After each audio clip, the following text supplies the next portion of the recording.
बिस्मिल्लाहिर्रहमानिर्रहीम। मैं शाहिद महमूद एडवोकेट हाज़िर खिदमत है। आज हम जो डिस्कशन करने वाले हैं सिविल सर्वेंट एक्ट 1973 पे। फर्स्टली हम देखेंगे कि ये सिविल सर्वेंट एक्ट 1973 किन पे लागू होगा और इसका सरसरी सा जायज़ा हम लेंगे। सबसे पहले ये जान लेना नहायत ज़रूरी है कि जैसा कि इसके टाइटल से क्लियर हो रहा है कि सिविल सर्वेंट एक्ट 1973 है, तो that act will applies only to the civil servant. अब सिविल सर्वेंट की डेफिनेशन हम सेक्शन 2B में पढ़ेंगे, शॉर्टली उसको समझेंगे, फिर आगे हम चलेंगे। सेक्शन 2B में सिविल सर्वेंट में कौन कौन से लोग आएंगे। नंबर 1 में आएंगे जी member of an all Pakistan service. Number 2 में आएंगे सिविल सर्वेंट्स ऑफ पाकिस्तान से रिलेटेड जो लोग होंगे। और तीसरे नंबर पे आएंगे जिनकी पोस्ट अफेयर्स ऑफ फेडरेशन से रिलेट करती होगी। इसमें डिफेंस वाले लोग भी शामिल होंगे, डिफेंस भी शामिल होगा, डिफेंस वाला इदारा भी शामिल होगा, लेकिन इसमें वर्कमैन नहीं शामिल होगा। ये डेफिनेशन में लिखा है कि कौन कौन से सिविल सर्वेंट की डेफिनेशन में इंक्लूडेड नहीं है। तो उनमें वो लोग जो डेपोटेशन पे होंगे, फेडरेशन में डेपोटेशन पे आए होंगे किसी प्रोविंस से, वो भी सिविल सर्वेंट की डेफिनेशन में नहीं आते।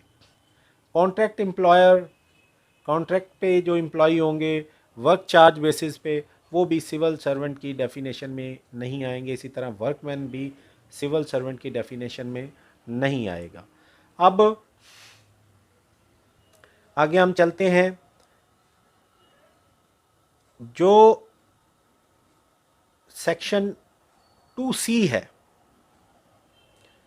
इनिशियल अपॉइंटमेंट को डील करता है। इनिशियल अपॉइंटमेंट क्या होती है?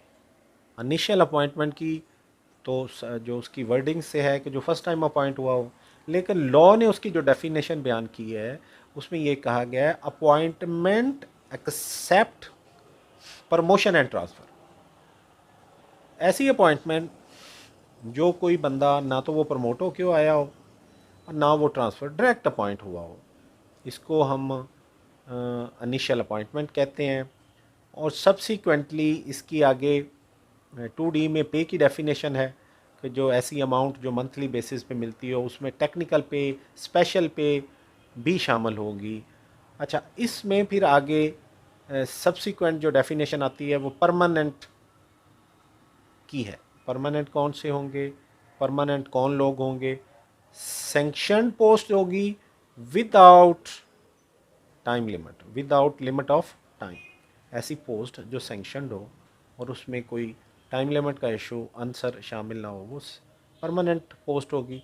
अब सिलेक्शन अथॉरिटी की भी डेफिनेशन सिविल सर्वेंट एक्ट में बयान की गई है। सिलेक्शन अथॉरिटी की डेफिनेशन है जी जो बयान की गई है, उसमें अथॉरिटी में शामिल है FPSC और department selection board, department selection committee, ये इसमें सिलेक्शन अथॉरिटी में शामिल होंगे। अब टेम्परेरी की भी डेफिनेशन जो लॉ ने नेगेटिव सेंस में दी गई है कि वो टेम्परेरी पोस्ट होगी जो परमानेंट नहीं होगी। पहले जज किया जाएगा कि परमानेंट कौन सी है और उसके बाद जो परमानेंट की डेफिनेशन में नहीं होगी वो टेम्परेरी ही कहलाएगी। ये चैप्टर 1 में ये सारी डेफिनेशन। चैप्टर 2 में टर्म एंड कंडीशन है एम्प्लॉयमेंट्स की, उसको डिस्कस करते हैं। और अपॉइंटमेंट कौन करेगा, इसमें सिविल सर्वेंट में बयान किया गया है कि सिविल सर्वेंट को प्रेसिडेंट अपॉइंट करेगा या प्रेसिडेंट जिसको ऑथोराइज कर दे वो बंदा भी अपॉइंटमेंट कर सकता है। अब सेक्शन 6 में प्रोबिशन की डिस्कशन है। प्रोबिशन होता क्या है? प्रोबिशन पे जो एम्प्लॉय होते हैं वो कौन से एम्प्लॉय होते हैं? जब कोई इनिशियल अपॉइंटमेंट होती है, ये मैंडेटरी है कि सबसे पहले कि इनिशियल अपॉइंटमेंट हो वो एडहॉक बेसिस पे ना हो। तो अगर वो स्पेसिफिक पीरियड जो रूल में प्रोवाइडेड है उस पीरियड तक वो प्रोबेशन पे रहेगा और प्रोबेशन की एक्सपायरी पे वो रेगुलर हो जाएगा, वो परमानेंट हो जाएगा। अब इस एक्ट में तो प्रोविशन की लिमिटेशन नहीं प्रोवाइड की गई कि प्रोविशन कितनी होगी, फॉर विच पीरियड होगी, लेकिन रूल्स में जो प्रोवाइडेड है वो प्रोविशन 1 ईयर तक हो सकती है, वो एक्सटेंडेबल होती है अप टू 2 ईयर। अगर आफ्टर 1 ईयर उसकी एक्सटेंशन नहीं की और उसको एक्सपायर भी नहीं किया तो फिर वो ऑटोमेटिकली नेक्स्ट ईयर के लिए एक्सटेंड हो जाएगी। और आफ्टर 2 ईयर अगर प्रोबेशन की expiry specifically by any order नहीं की गई तो ऑटोमेटिकली एक्सपायर हो जाएगी। इसी तरह कंफर्मेशन की डिस्कशन आती है कि कंफर्मेशन कैसे होगी किसी भी एम्प्लॉय की, तो सेटिस्फैक्ट्री एक्सपायरी ऑफ प्रोबेशन पे उसकी कंफर्मेशन हो जाएगी। सीनियरिटी का भी डिस्कशन है। एडमिनिस्ट्रेशन ऑफ सर्विस के लिए ये ज़रूरी है कि competent authority amongst the cadre amongst the equal person वो सीनियरिटी लिस्ट प्रिपेयर करे। लेकिन लॉ ये कहता है कि seniority as a matter of right किसी की इंटाइटलमेंट नहीं है, just to maintain the environment and administration of service। अब आगे हम इसमें देखते हैं कि प्रमोशन का डिस्कशन में आता है कि प्रमोशन क्या है। प्रमोशन का तरीकाकार बयान किया गया है, वही तरीकाकार उसमें लिखा गया है कि जो रूल्स में प्रोवाइडेड होगा।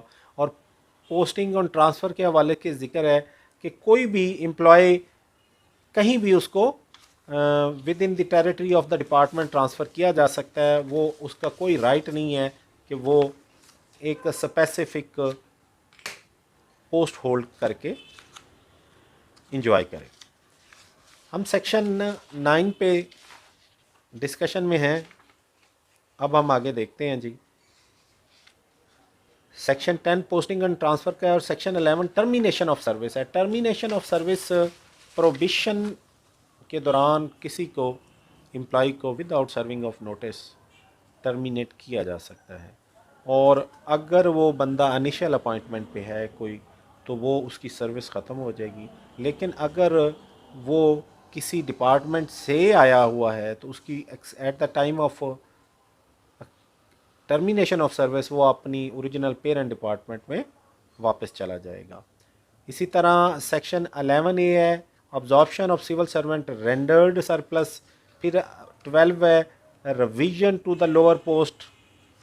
इसमें कर सकती है अथॉरिटी उसको। फिर रिटायरमेंट का जिक्र है सेक्शन 13 में इसमें 20 ईयर्स कंप्लीट करने पे अथॉरिटी उसको रिटायर कर सकती है। और मैक्सिमम जो एज ऑफ सुपरएनुवेशन है वो 60 ईयर बयान की गई है। और बाकी आगे आके एम्प्लॉयमेंट आफ्टर टर्मिनेशन का जिक्र है कि कोई एम्प्लॉय क्या जब वो आफ्टर रिटायरमेंट है, अगर रिटायर हो जाता है तो उसको क्या दोबारा भर्ती पे रखा जा सकता है, उसको दोबारा भर्ती किया जा सकता है। तो कहते हैं अगर लॉ कहता है कि अगर पब्लिक इंटरेस्ट में हो तो उस पर्सन को अपॉइंट किया जा सकता है। कंडक्ट आ जाएगा, एफिशिएंसी है, डिसिप्लिन आ जाएगा। इसकी बाबत लॉ ये कहता है कि स्पेसिफिक रूल बनाए जाएंगे, जो प्रिस्क्राइब्ड प्रोसीजर होगा उसके मुताबिक ही एक्ट अपॉन होगा। तो आज तक के लिए जो बेसिक और रेलिवेंट इसका प्रीव्यू था वो हमने डिस्कस किया।